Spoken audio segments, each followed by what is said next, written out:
and strictly meditate the thankless muse, were it not better done as others use, to sport with Amaryllis in the shade, or with the tangles of Nereus' hair. The poet says that, he is completely at loss doing shepherding as the muse is not helping him. Therefore, he would be better if he had been living with the muses. Amaryllis and Nera are the two Greek mythological characters that appear in pastoral poetry. It would be better if he spent his time with these characters. Fame is the spur that the clear spirit doth raise to scorn delights, and live laborious days, but the fair guerdon when we hope to find, and think to burst out into sudden blaze, comes to blind fury with abhorred shears, and slits the thin-spun life. In earlier lines, poet was criticizing his life as a shepherd, but now, he tells us the reason of his continual.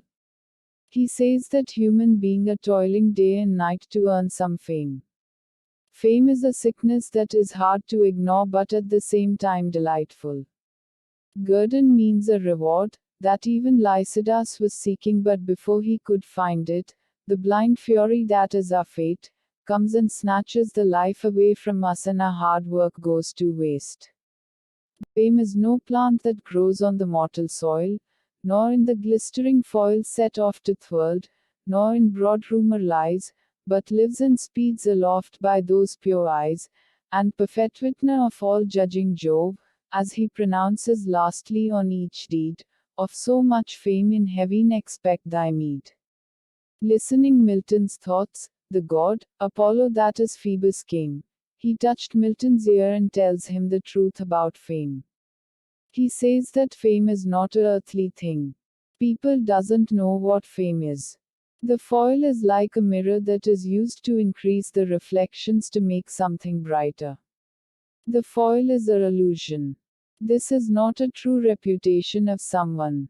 The true praise can only be assigned by Jove in the heaven. There you have the fame you deserved, and that fame has no comparison to what we receive on the earth. O fountain, Aretus, and thou honoured flout, smooth sliding Mincius, crowns with vocal reeds, that strain I heard was of a higher mood. Here poet addresses the Aretus and Mincius. Aretus is a fountain in Sicily and Mincius is a Latin name for river Mincio and it's in Italy. He addresses them and said that whatever Phoebus said was of a higher mood, which means his words are too sophisticated for a pastoral elegy which is meant to be simple. But now Myote proceeds, and listens to herald of the sea that came in Neptune's plea. He asked the waves, and asked the fellow winds, what hard mishap hath doomed this gentle swain. Oat in a first line is a musical instrument that we talked about earlier in my another video of Lycidas. And by oat proceeds, he means that he is composing his song. He writes that how Triton came, that is herald of the sea, to defend Neptune, who is god of sea, where allegations of Lycidas's death were made on him.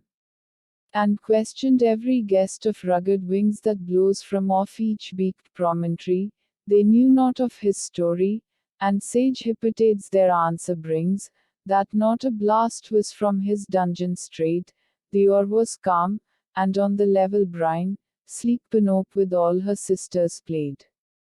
It was that fatal and perfidious bark built in thick lips, and rigged with curses dark, that sunk so low that sacred head of thine.